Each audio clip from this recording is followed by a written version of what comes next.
निरंजन अलख निरंजन हो अलख निरंजन।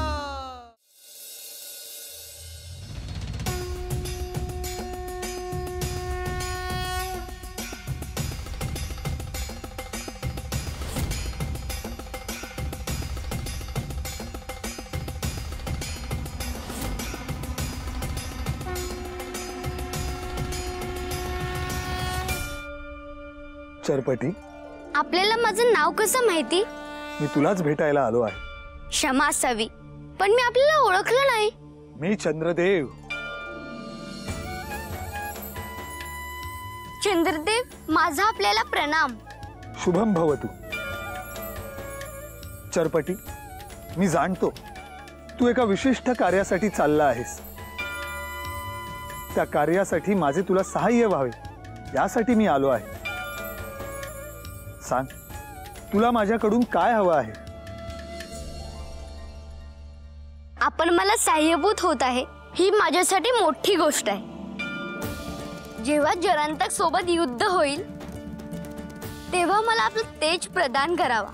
मी महादेवांचा भक्त आहे आणि महादेवांची नाथांवर विशेष कृपा आहे। त्यामुळे तुझ्या संघर्षात मी अवश्य सहाय्य करेन। यशस्वी भव।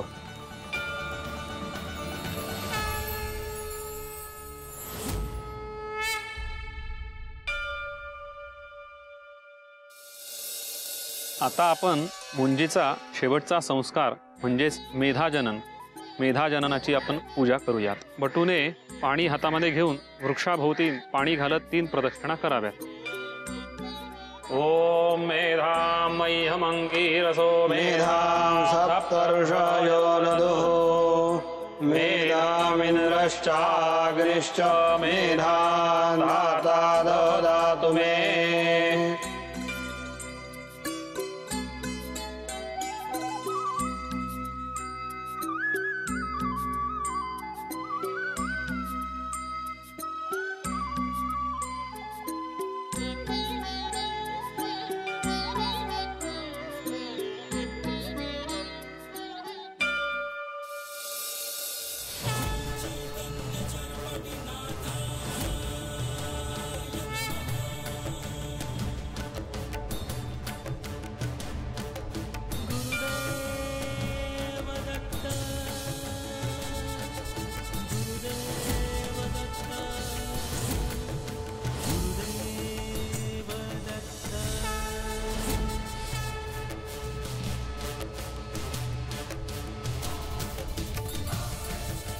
हे दत्तप्रभू, आपण इथे? चरपटी, मी तुझीच प्रतीक्षा करत होतो।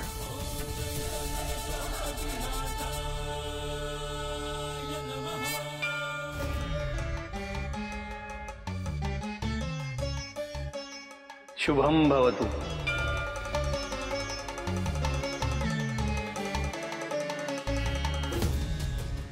कसा आहेस चरपटी? आपल्या कृपेने सहकुशल आहे गुरुदेव। चरपटी, तू जे कार्य करण्यासाठी चालला आहेस ते तुझ्या दृष्टीने लहान कार्य नाही। महादेव, मी आणि नाथांसाठी हे कार्य अगदी क्षुद्र आहे, परंतु तू बाळ स्वरूपात आहेस। तुझ्यासाठी ते राक्षस अत्यंत शक्तिशाली आहेत। त्यांच्याकडे अनेक मायावी विद्या आहेत।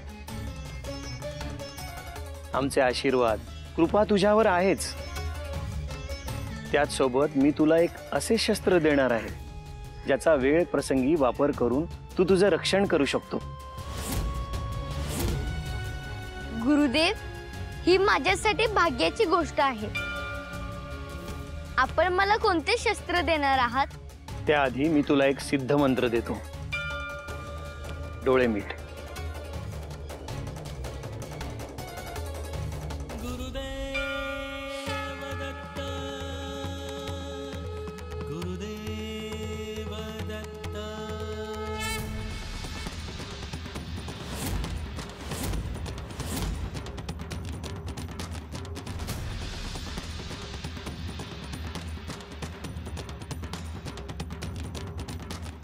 हात पुढे कर।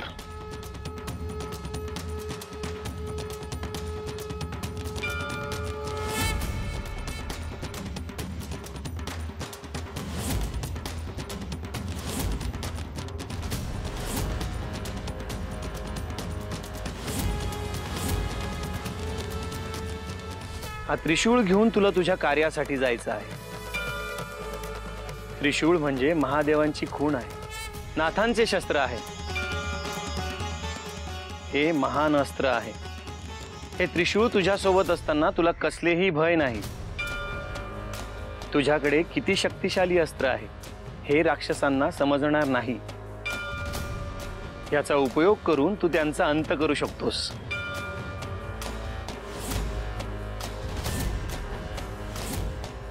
गुरुदेव, तुम्ही आणि सगळे नाथ माझ्यासाठी एवढं काय करत आहात हे पाहून मला भरून येत आहे. तुझ्यामध्ये नाथपंथाचे बीज आहे चरपटी. भविष्यात तू नाथपंथाचे कार्य करशील हे विधी लिखित आहे. तुझी जडणघडण व्यवस्थित व्हावी याचसाठी हा सगळा खटाटोप आहे. तू आता काही क्षण माझ्यासोबत थांब. पुढील कार्यासाठी मी तुला काही गोष्टी शिकवतो. हो गुरुदेव. चल, आपण एक स्थान ग्रहण करूया.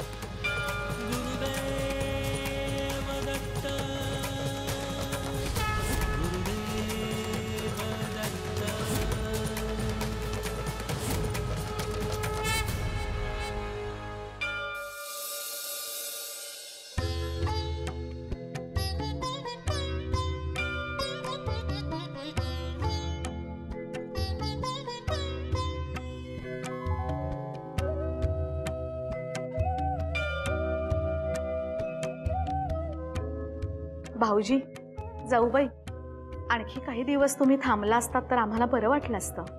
हो काका काकू, थांबा ना. अहो, आम्हालाही थांबायला आवडलं असतं, पण गावी शेतीवाडीची कामं आहेत आणि पावसा पाण्याचे दिवस आहेत, त्यामुळे ती कामं तर करावीच लागतात. त्यामुळे जावं लागेल. जपून जा बरे का, आणि पोचल्यावरती निरोप पाठवा. चला.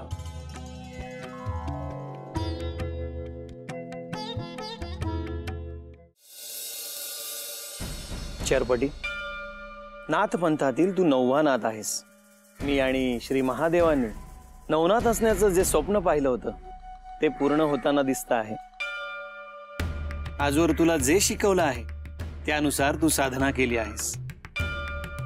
गुरु म्हणून मला या गोष्टीचा अभिमानच आहे.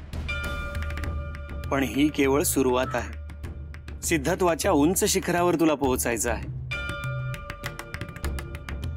त्यासाठी मला काय करावं लागेल गुरुदेव? सगळ्यात महत्वाचं म्हणजे तुझ्या समोर एक युद्ध उभं ठाकलं आहे. ते युद्ध तुला जिंकायचं आहे.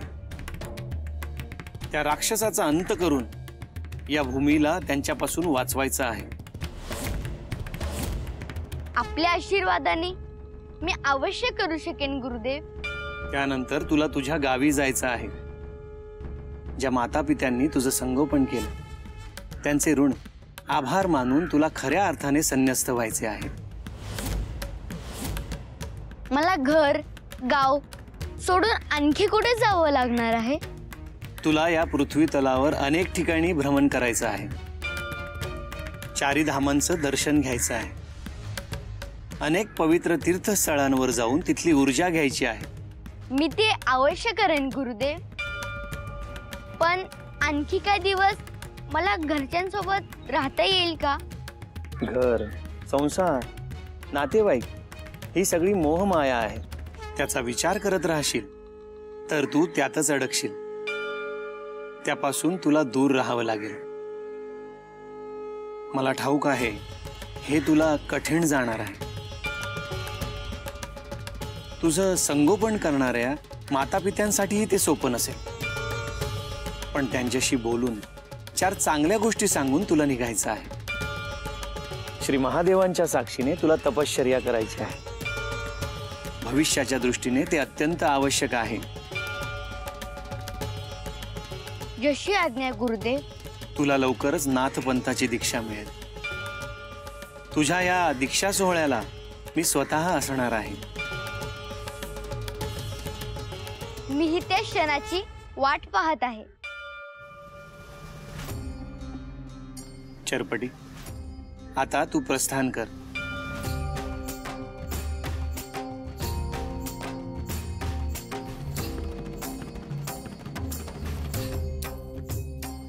शुभम भवतु.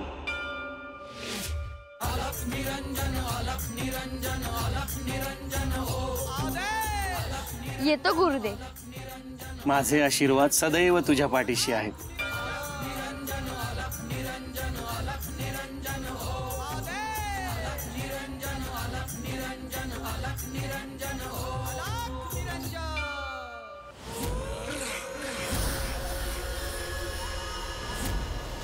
किती वेळ झाला आपण चालतोय, पण तो चरपटी कुठेच दिसला नाही.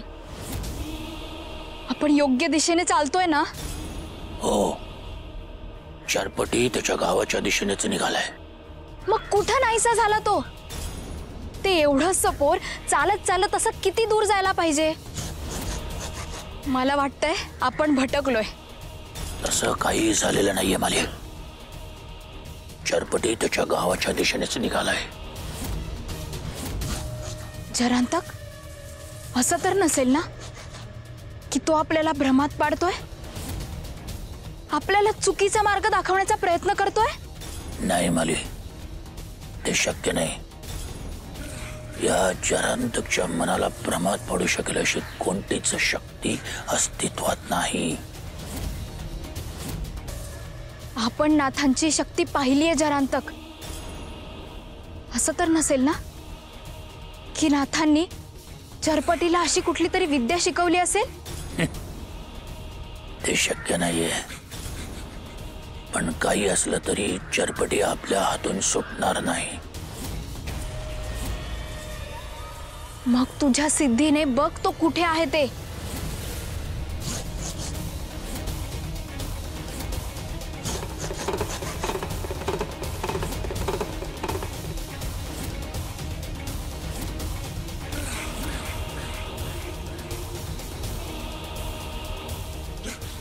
मी म्हणालो ना, चरपटी याच दिशेने गेलाय. अगदी थोडं अंतर आहे त्याच्यात आणि आपल्यात. चल, त्याला गाठूया.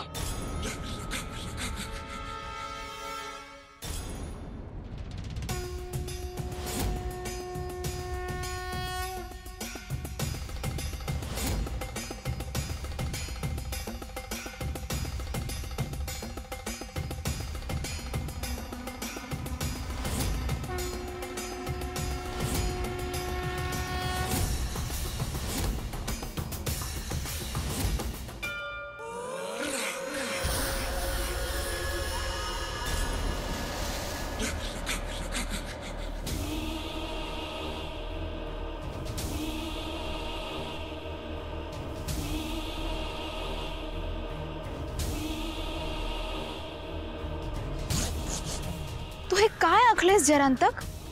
हा सापळा आहे. जरांतकच्या मंत्रशक्तीने तयार झालेला एक सापळा. यात जो कोणी अडकतो तो आयुष्यात कधीच सुटू शकत नाही. पण हे तू इथे का आखलेस? चरपटी याच दिशेने येतोय.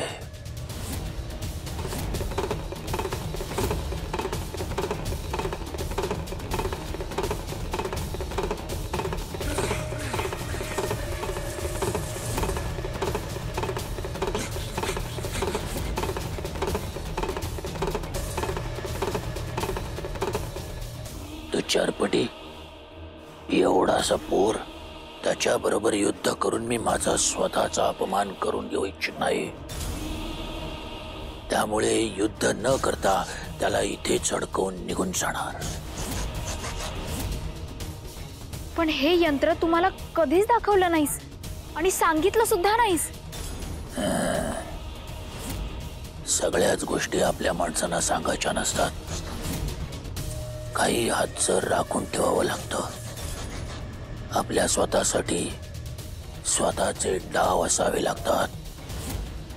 मासा जाळ्यात अडकून तडफडतो, तशीच अवस्था या चरपटीची होते की नाही पहा.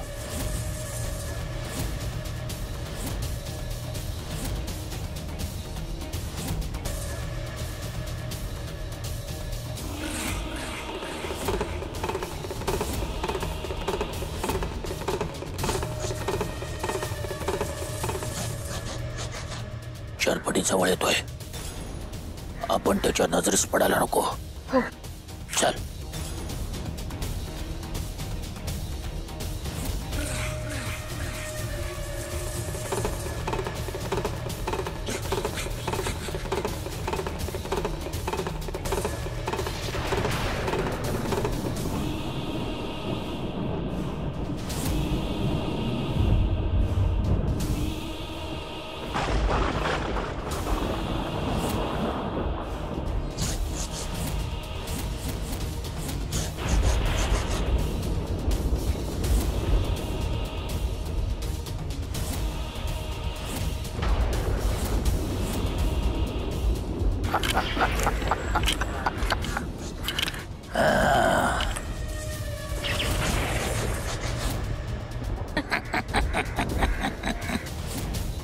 चरपटी, मच्छिंद्रनाथांनी तुला आम्हाला संपवायला आमच्याशी युद्ध करायला पाठवलंय ना?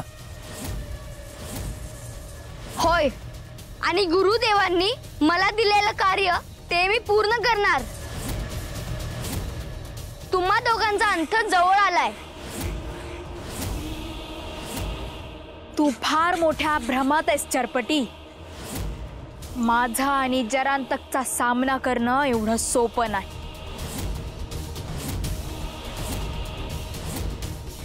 तू आमच्यासाठी एका चिलटा समान आहेस. गुरुदेवांच्या कृपेने मी आधी तुझाच वध करणार माली.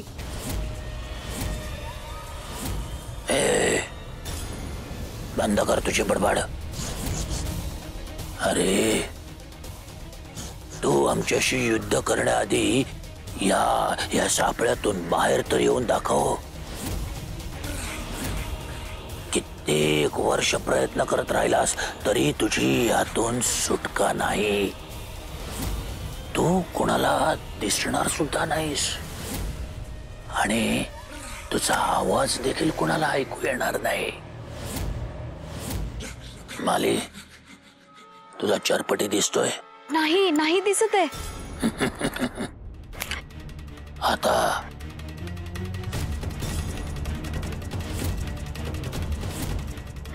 हो, दिसतोय. चरपटी, आता बोलून बघ. तुझा आवाज कुणालाच ऐकायला येणार नाही.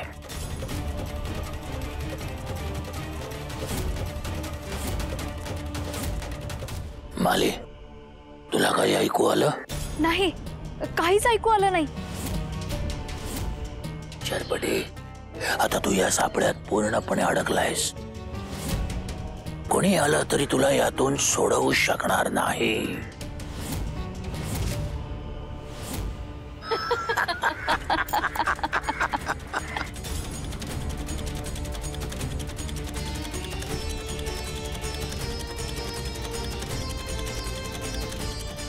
चरपटी, आता आम्ही जातो. तू कितीही मनात आणलंस तरी या रिंगणाच्या बाहेर येऊ शकत नाहीस.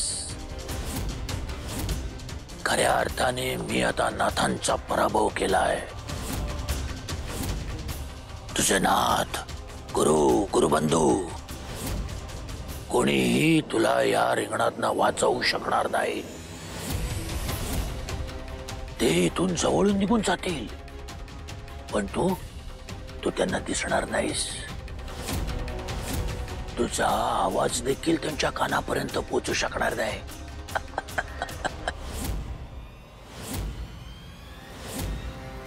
त्या मच्छिंद्रनाथ आणि गोरक्षनाथाने मला शिक्षा केली होती.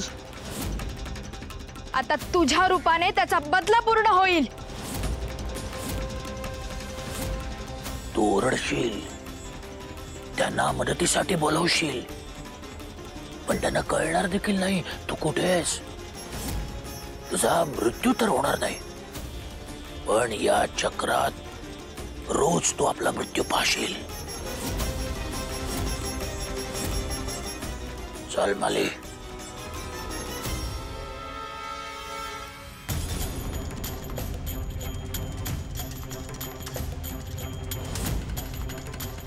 हा त्रिशूळ घेऊन तुला तुझ्या कार्यासाठी जायचं आहे. हे महान अस्त्र आहे. हे त्रिशूळ तुझ्या सोबत असताना तुला कसलेही भय नाही.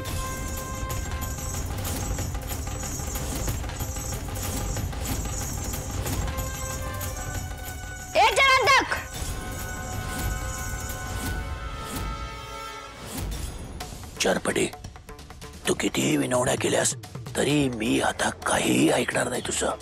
तुझ्यासारख्या दुष्टाला विनवणी नाही तर शिक्षा करायची असती. तू काय नाथांचा आणि माझ्या गुरुदेवांचा पराभव करणार? मीच तुझा अंत करणार आहे.